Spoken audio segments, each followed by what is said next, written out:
motion.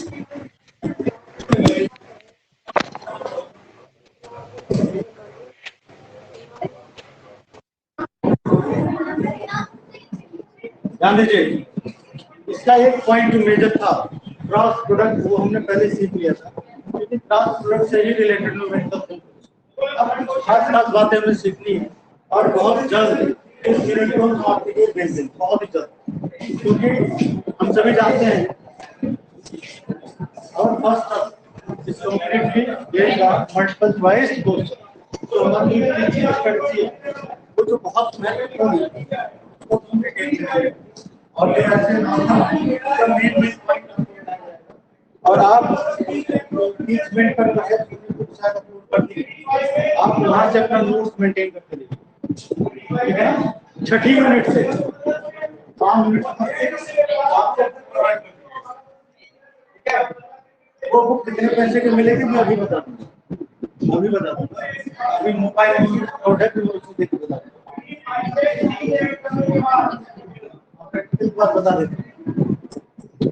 आपके 3 practical और 2 activity अब तक हो चुकी है क्लास में, तीनों प्रैक्टिकल आपको चेक करवाने और 2 बहुत फास्ट, क्योंकि अब सीबीएसई ने नियम और बदलाव कर दिया है, आपको शायद नहीं पता। हाँ, पहले क्या होता था, सिलेबस हाफ होता था फर्स्ट टर्म और सेकेंड टर्म, लेकिन प्रैक्टिकल फाइनल में ही होता। हमने उसी हिसाब से आपके एप्लीकेशन को भी डिजाइन किया था जो हमने बनाया हुआ है, लेकिन अब वो गड़बड़ हो गया सारा। अब प्रैक्टिकल के 2 बार नहीं होता, पहला टर्म और दूसरा टर्म, मेनली प्रैक्टिकल भी अब 2 नंबरों में टूट गया, 15 + 15 तो आप इसका आपको मुझे अपडेट करना पड़ेगा, जो हमने आपके लिए सॉफ्टवेयर बनाया है बना दिया था एक्सेल फाइल में सारा, या आपको नंबर एंटर करो सारे कैलकुलेशन हो जाते हैं, और इसीलिए जो भी डिटेल आती थी सब कैलकुलेशन हो चुकी है, सारा काम आपको अपडेटेड है। मैं आप लोगों को जैसे अपडेटेड वर्क नहीं करता, मेरा काम अप टू डेट रहता है, जिस तारीख को जो होना चाहिए उससे एक दिन पहले ही मैं कंप्लीट करता हूँ। आप भी करें, अच्छी आदत है। टाइम ज़्यादा दिखाओ ठीक नहीं है, लेकिन जो टाइम हमारा ड्यू डेट है उससे पहले काम हो जाना चाहिए, जिससे कि ड्यू डेट पे हमें कोई टेंशन ना हो। जैसे आज जो देखो गोल है, कौन सी है, पेंशन, और फीस भरी जा चुकी है, जैसे कि मैंने कहा था फीस का एक शेड्यूल होता है, फीस भर आया। एक लड़का और है, उसने भी पूरी फीस नहीं दी है, नितिन चंद्रपाल का, मैंने उस दिन नाम बताया था, रजिस्टर नहीं था ना पिछले 2 दिन से बनता अलमारी में, पता नहीं लगता है कौन जो मेमोराइज था उस हिसाब से मुझे बताया शायद कम दी है, 3000 रुपये की फीस कम दी, ठीक है। रजिस्टर होता तो तुरंत पकड़ में आ जाता। आज रजिस्टर चेक किया, आज की सेवा करनी थी तो सारा रजिस्टर चेक किया, देखा रजिस्टर, क्योंकि मुझे पेंडिंग की आदत नहीं है। अब उसका रिजल्ट क्या होगा पता है आपको, इन 2 बच्चों ने जो लापरवाही करी है, आपको क्या लगता है मैं क्षमा कर दूंगा? मेरे पास सब कुछ है आपके लिए, एक ही चीज नहीं हो याद रखिए, गलतियों पर दंड मिलेगा, क्षमा नहीं मिलेगा। क्यों? मैंने पहले भी कहा था गलतियां 2 प्रकार की होती हैं, एक वो जो पहले आपको बार बार अवेयर किया जा चुका है, बार बार आपको जागरूक किया जा चुका, बार बार आपको मैसेज प्रोवाइडेड है, फलानी तारीख को फलाना वर्क होना है, उसमें दिक्कतें नहीं आनी चाहिए, फिर आप गलती करते हैं तो क्या वो गलती में कंसिडरेशन में आना चाहिए? तो नहीं आता। हाँ, गलतियां क्षमा होती, वो गलतियां वो होती है जो जानबूझकर नहीं की जाती, गलती से गलती वो एक्सक्यूजेबल होता है। ऐसे थोड़ी होता है कि आपको पता है कि को किस दे रहे और सबको किस सबमिट करनी होती है, सबमिट टाइम होता है, तो कितना बच गया किस सबमिट कर दिया सारा उनको लगा हुआ था लेकिन फिर भी बच्चों के लिस्ट नहीं आएगा। तो जी लोगों को दंडात्मक कुछ तो मिलना चाहिए ना, इनके नंबर कम है।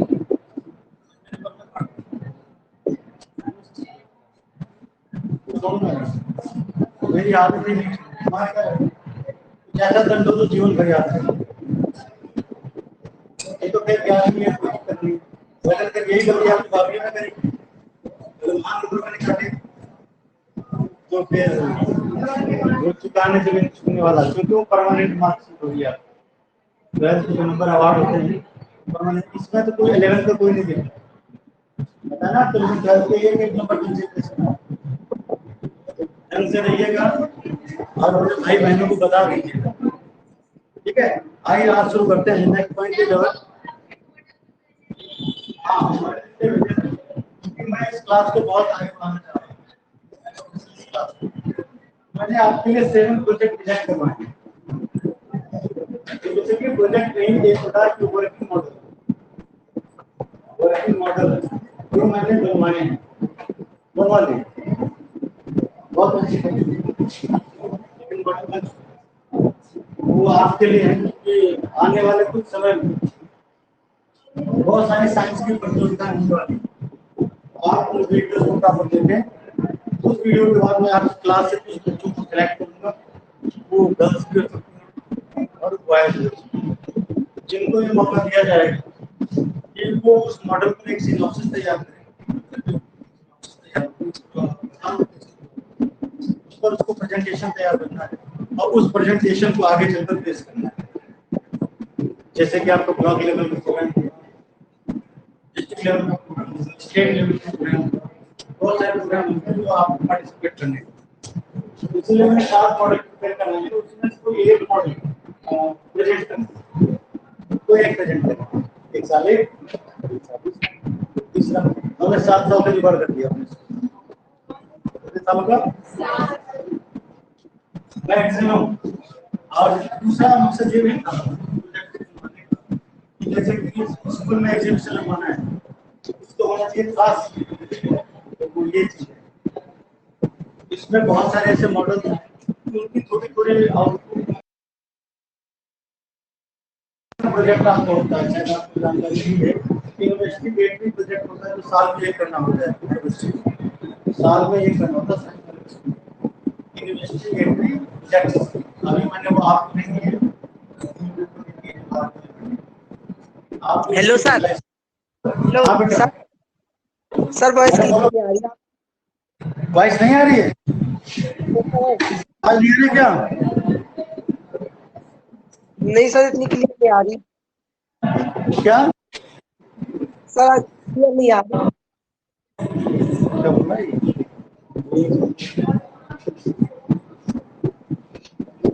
चलिए आगे बात करें।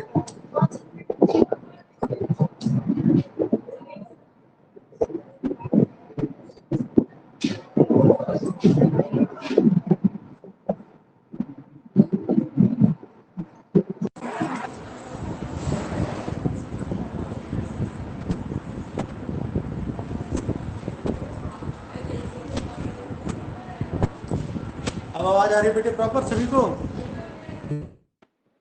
Yes sir. चलिए नेक्स्ट पॉइंट है centre of mass.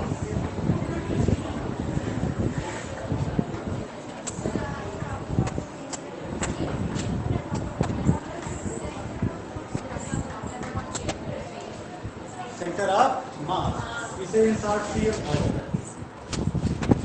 Stand for not chief minister, CM stand for centre of mass. तो सेंटर ऑफ मास होता क्या है? Centre of mass of the body और system, system of centre of mass of a body or a system in which entire mass of the body supposed to be concentrated. यानी centre of मास एक point है जो किसी भी particular body के किसी particular point पर होता है, जहाँ पर उस वस्तु का पूरा मास क्या होता है? कॉन्सेंट्रेट होता है, एक ही पॉइंट पर लाई करता है, और हम उस पॉइंट को क्या बोलते हैं? सेंटर ऑफ मास। जैसे हमारी बॉडी है, हमारी बॉडी में एंटायर मास कहाँ पर कंसंट्रेट करता है? नोवेल। कहाँ पर? ये हमारा मिड पॉइंट होता है, सेंटर ऑफ मास भी यहाँ पर कंसंट्रेट करता है। और जैसे हम आगे को मूव करते हैं, पीछे को मूव करते हैं, राइट मूव करते हैं, लेफ्ट मूव करते हैं, जो हमारी लाइन होती है सेंटर ऑफ ग्रेविटी की, वो भी नोवेल से ही पास आउट करती है। अगर वो line centre of gravity novel से ना पास करके राइट, लेफ्ट, अप या डाउन पास करती है, तो हम जमीन पर स्टैंड नहीं रह सकते, गिर जाएंगे। क्या हो जाएंगे? गिर। जैसे इधर है एक सिस्टम है, जहाँ तक सेंटर ऑफ मास आपका सेंटर ऑफ ग्रेविटी आपकी नोवेल से लाइन करेगा, आप वहीं तक जुड़ सकते हैं। अगर उससे ज़्यादा मूव करेंगे देन फॉल्ट, आप क्या हो जाएंगे? गिर जाएंगे। समझ में आ गया? कोई दिक्कत? ओके, नेक्स्ट पॉइंट आप लीजिए यहाँ पर, centre of mass of two R N point. Centre of mass of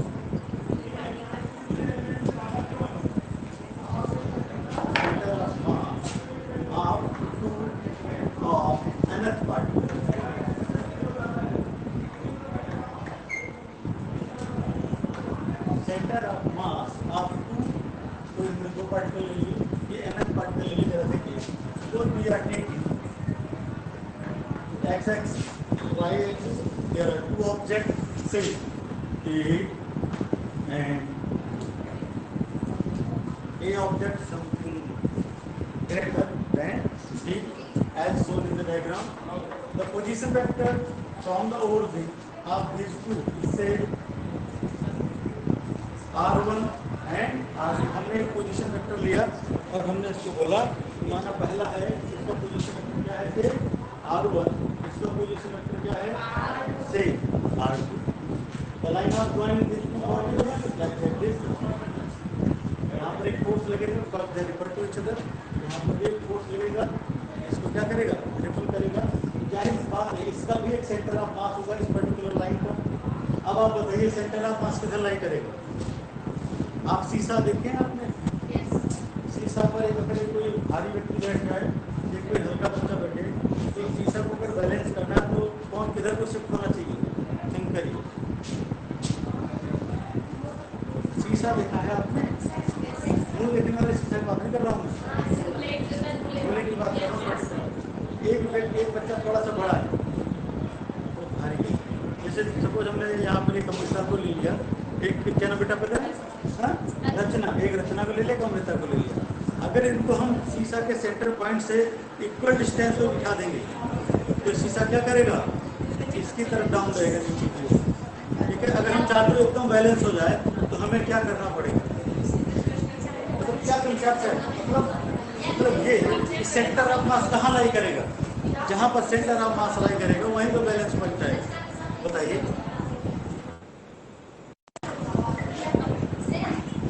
ये रहा बेस, ये रहा इसका बेस, एक पर्टिकुलर यहाँ बैठा हुआ है, एक पर्टिकुलर यहाँ बैठा हुआ है। यहाँ से इसकी दूरी से 5 है सेंटीमीटर, यहाँ से इसकी दूरी से 5 सेंटीमीटर, ये 6 किलोग्राम है, ये हमने माना। अब बताइए बैलेंस पॉइंट किधर शिफ्ट होगा? ये जाहिर सी बात, अगर ये सिचुएशन रहेगी तो ये आग नीचे की हो रहेगा। हम इस बेस को इधर शिफ्ट करें या इधर शिफ्ट करें, पहला। दूसरा, वेज ही लेके चलते हैं, वेज ही सबसे बेटर एग्जाम्पल, इससे वेज ही प्रोजेक्ट करता सीखते हैं। इसको वेज बोलते हैं, WEDZ, वेज। अब बताइए, जल्दी बताइए, डोंट वेस्ट टाइम, मैं बहुत तेजी के साथ आगे बढ़ना चाह रहा हूँ। बताइए इसको किधर शिफ्ट किया जाए? हल्के बच्चे की ओर या भारी बच्चे की ओर, या हल्के वेट की ओर या भारी वेट की ओर?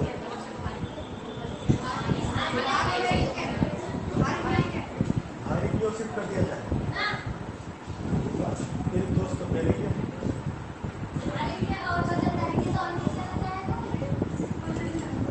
फार्मूला होता है, बैलेंसिंग का फार्मूला होता है, weight into weight R equal to effort into effort R. ये फार्मूला होता है बैलेंस का, रूल होते हैं, नियम। अगर ये दोनों बराबर होते हैं तभी बैलेंस आता नहीं, अदरवाइज बैलेंस नहीं होता। अगर हमने माना ये वेट है, मान लिया वेट है तो वेट आप मेरा, ये हमने माना एफर्ट लगा रहे, मान लिया एफर्ट है तो क्या कर दिया एफर्ट का दोनों क्या होने चाहिए, बराबर होने चाहिए। ये कितना आ रहा, 5 4 जा, 5 4 जा, यहाँ पर 20 की वैल्यू आ रही है, यहाँ कितनी की वैल्यू आ रही है, बैलेंसिंग आएगी की तरफ। हमें इसकी वैल्यू को बढ़ाना है, इसकी वैल्यू को तरीका क्या है, वेज मूव टुवर्ड्स 6 किलोग्राम।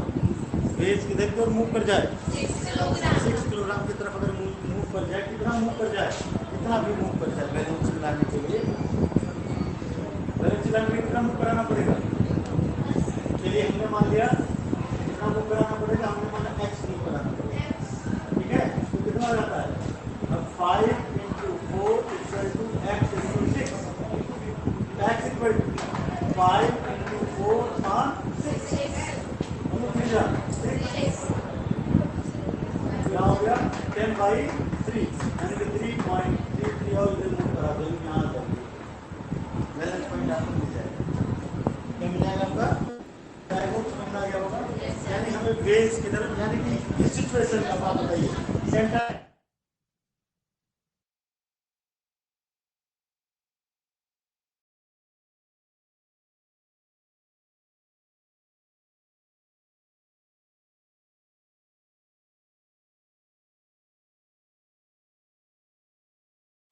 और हमने वैल्यू दिया आर सी एम या कैपिटल आर,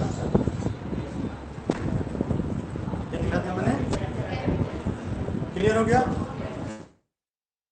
कई चीजें, कई फैक्टर इन्फ्लुएंस करते हैं और यहाँ पर एक फार्मूला बनता है, मैं आपको कर रहा हूँ, ठीक है ना, जिससे कि दिक्कतें ना बने। यहाँ पर जो एक फोर्स का फार्मूला आता है, फोर्स का फार्मूला बनेगा, डायरेक्ट फार्मूला लिखिए, बराबर क्या होता है,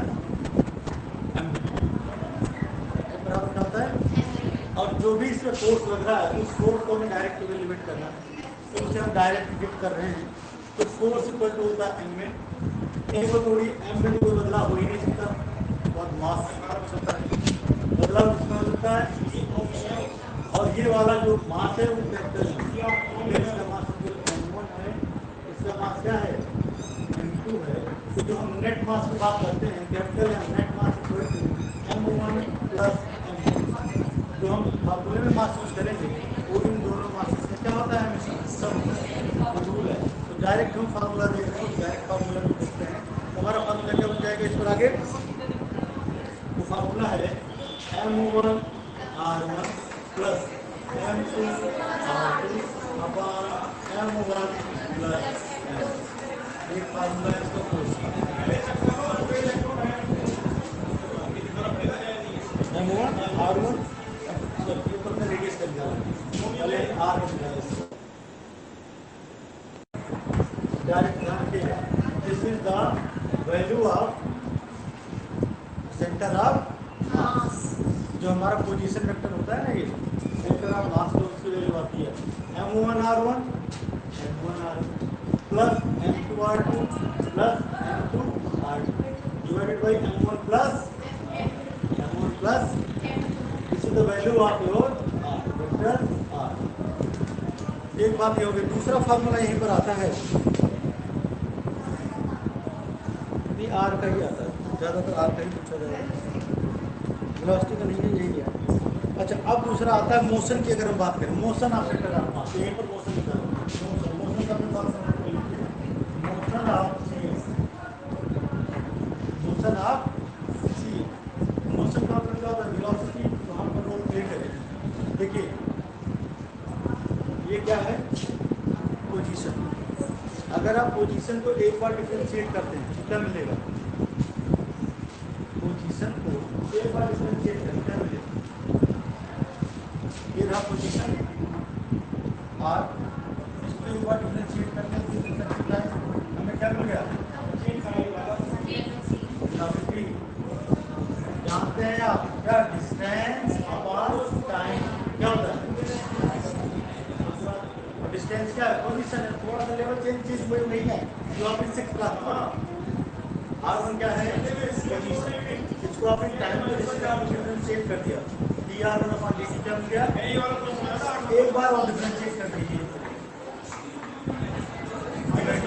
इसको भी एक बार डिफरेंशिएट कर दीजिए, dt अपॉन dt क्या होता है,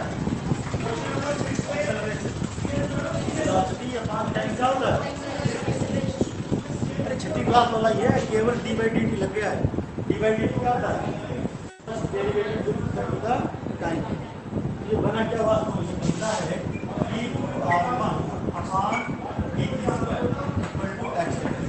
चाहे आप एक्सेलरेशन को लिख दें a = d के साथ, ये भी सही होता है, या आप एक्सेलरेशन को ये लिख दें d2r1/dt², ये भी आपका एक्सेलरेशन होता है। ठीक है ना, एक ही फैक्टर है और बिल्कुल वही बात है जो आपने सीखी थी। जैसे डिस्टेंस है x, डिस्टेंस क्या है विद रिस्पेक्ट टू टाइम, वही चीज है कि नहीं, या वेलोसिटी ले लिया, वेलोसिटी को फिर हमने क्या कर दिया, वेलोसिटी के बाद टाइम क्या होता है एक्सेलरेशन। चाहे आप इसको ऐसे लिख दें, चाहे आप इसको दो बार क्या कर दें डिफरेंशिएट करते हो, तो तरीका वही है, एक कॉमन तरीका, चीज़ें वही है, कोई बदलाव नहीं किया गया है। अगला पॉइंट है इसी का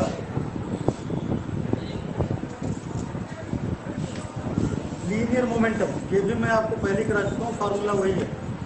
लीनियर मोमेंटम क्या होता था, P = mv कराया था मैंने, momentum equal to mass into velocity, same formula था, आज भी वही फार्मूला है। और इसको हमने जब Newton third law second law कराया था, तब भी आपको इस फार्मूले को कराया था। वर्क एनर्जी थ्योरम जब पढ़ाई थी तब भी इस फार्मूले को कराया था। दोनों चीज़ें आपके किताब में हैं, इस किताब से आप केवल फार्मूला नोट कर लेना और एक नंबर के कंटेंट्स किताब से। जो भी बुक में बोल्ड है या इटैलिक है या अंडरलाइन बोल्ड, इटैलिक, अंडरलाइन या स्पेशल पेन नोट लगाया है, एक बात बोल लीजिए चार, इन्हीं चार बातों पर आपको खास करके फोकस करना है। जैसे आप सभी बच्चे कह रहे थे इस बार पेपर थोड़ा सा कठिन था, कह रहे थे ना, आप पेपर उठा लीजिएगा, पेपर आपके पास होगा और उस पेपर को बस यही पॉइंट देखिएगा, सब देख लीजिए। और इस बार जब आपका एग्जाम होगा, उस एग्जाम से पहले मैं आपको एक छोटी सी बुक शेयर करूँगा, स्पेशली एमसीक्यू, स्पेशली एमसीक्यू। बेटा मैंने आपको पहले ही बोला था, टर्म 1 एमसीक्यू, टर्म 2 सब्जेक्टिव, ठीक है। टर्म 1 पूरा, टर्म 1 में कितनी चीज़ें आती हैं मैं पहले बता चुका हूँ, आपको ध्यान नहीं दिया। टर्म 1 में आता है FA1, FA2, ये आपका टर्म 1, ये एमसीक्यू है, मैं पहले बता चुका हूँ, ठीक है। तो आपको तैयारी कैसे करनी है, आप समझदार हैं। मल्टीपल चॉइस क्वेश्चन है तो मल्टीपल चॉइस क्वेश्चन का एक बात और है, मल्टीपल चॉइस के क्वेश्चन होते हैं वो कॉम्पिटेटिव एग्जाम के लिए बहुत बेटर होता है। लेकिन जब एकेडमिक फील्ड होता है, एकेडमिक में ये चीज़ें उसमें क्या है, जैसे आपने थोड़ा इधर उधर कर दिया, वो हो जाता पर आ जाता, लेकिन वास्तव में वैल्यूएशन आपका तभी होगा जब आपका पेपर सब्जेक्टिव होगा। सब्जेक्टिव में फिर पता लगती है कौन कितने पानी में, और वो शुरू होगा आपका जब उसमें जब पेपर एक्टिव हो आपका FA3 आएगा, तो वहीं से आपको पता लगनी शुरू हो जाएगी साइंस की पढ़ाई में। ये फिर 4 आएगा तो और आपको मिल जाएगा, और जब फाइनल पेपर आएगा तब अगर आप निकल गए तो समझ लो निकल। और एक बात और बता दूँ, अभी तक आपने जो पेपर पैटर्न देखा वो इजी था, क्योंकि ज़्यादातर बच्चे हरियाणा बोर्ड में, CBSE बोर्ड में अभी मैंने एक ट्रेनिंग करी हुई है पेपर बनाने की, परसों की। उसमें ये था कि पेपर को डिजाइन कैसे करना, तो अब ऐसे ऐसे क्वेश्चन आने वाले हैं आपने सोचे भी नहीं। अब क्वेश्चन आएगा अलग अलग टाइप का, एक्सरसेंस रीजन्स आने भी शुरू होंगे, कुछ कॉम्प्रिहेंसिव टाइप के क्वेश्चन होंगे। उसमें क्या उसमें आपको पूछा जाए, बताइए इसमें कौन सही कौन गलत है, हो सकता है 2 सही, हो सकता है क्या हो। फिर कभी कभी ऐसे कुछ पूछे जाएंगे, 2 लाइनें आपको दे दी गई, एक लाइन उसी से रिलेट करेगा, तो आपको बताना होगा ये सही एक्सप्लेनेशन है कि। अब क्वेश्चन बहुत सही क्या है, ठीक है। या हो सकता है कि पैराग्राफ कोई दे दिया जाए सेक्स से रिलेटेड कहीं से उठा के केस, उसको बोलते हैं case based learning, CBL case based learning, case based question. ठीक है, सीबीक्यू अगर आपको सामने आ गया तो केस दे दिया गया, करो। अब उसमें आपको पढ़ाया नहीं गया। अब हम तो ऐसी पढ़ाई कब होती थी, ऐसी पढ़ाई जब हम लोग पढ़ते थे उस समय होती थी हिंदी में। जब हम लोग, मैं आपको याद दिला दूँ, क्या आपको पता नहीं याद क्या करेंगे, बता ही नहीं। जब मैं 10th स्टैंडर्ड में था, उस समय हिंदी का एक पेपर नहीं होता था, 3 पेपर होते थे। Hindi first, Hindi second, Hindi third. पहला जो पेपर होता था वो कम्प्लीटली गद्य होता था, दूसरा जो पेपर होता था वो पद्य से रिलेट करता था, तीसरा ग्रामेटिकली पोर्शन था और उसको हिंदी में कहते थे हिंदी पठित, हिंदी अपठित। ऐसी हिंदी जो पढ़ाई गई, ऐसी हिंदी जो ना पढ़ाई गई, हिंदी में जो करो ना पढ़ाई गई, ग्रामर अलग था उसका। तो हमने तो जो पेपर दिए 10वीं क्लास में, हिंदी के 3 पेपर दिए। आप तो एक पेपर देके बाहर नहीं देते पेपर, 12वीं में पेपर दिया। आपको पता है हमने 12वीं में कितने पेपर दिए? 6 नहीं दिए, हमने 12वीं में पेपर दिए 10 पेपर। फिजिक्स के 2 पेपर, केमिस्ट्री के 2 पेपर, मैथमेटिक्स के 2 पेपर, हिंदी के 2 पेपर एंड इंग्लिश के भी कैसे 2 पेपर। पहला जो पेपर होता था वो 11th से रिलेट करता था, आधा 11th आधा 12th। दूसरा जो पेपर होता था रेस्ट वो आगे रिलेट करता था, या लोड आधा हो गया, लोड वो तो ठीक है अब आधा हो गया। इससे पहले तो और भी कम था। बोर्ड में जब सेमेस्टर्स चल रहे थे तो 5-5 मिनट का था, बोर्ड में 5 मिनट आ रहे थे, 5 मिनट एक बार परीक्षा दीजिए, 5 मिनट एक बार अलग अलग परीक्षा दीजिए। आप क्या सीबीएसई में जो होने वाला है अगले साल से हो जाएगा, यानी कि आपको एक सेमेस्टर में एक टर्म में कितनी परीक्षा देनी है? केवल 5 मिनट्स। और हम लोग कितने की देते थे? 20 यूनिट्स की। आप 5 यूनिट, लोड कितना हो गया? 1/4। लोड कितना हो गया? आप क्वार्टर पढ़ रहे हैं ना, हमारे ऊपर लोड का सिलेबस का उसका क्वार्टर लोड है आपको 1/4, और उसमें भी आप चारों खाने चिंते हैं, उसमें भी नहीं समझ में आता कहाँ क्या हो रहा है बात की नहीं। बेटा यही करिए, आगे थोड़ा सा करते हैं। नेक्स्ट पॉइंट है, हो गया टाइम? अच्छा आगे कल हम लोग पढ़ेंगे, याद रखिएगा पूरा पढ़ना है। Important moment of force, moment of और टॉर्क, ये बेटे बहुत इंपॉर्टेंट है कंसेप्ट, इसको हमें बहुत गहराई से लेना है। इसका रिलेशन 12th क्लास से लिए 12वीं क्लास के यूनिट नंबर 1 और यूनिट नंबर 3 दोनों में 12वीं क्लास में ध्यान रखिएगा।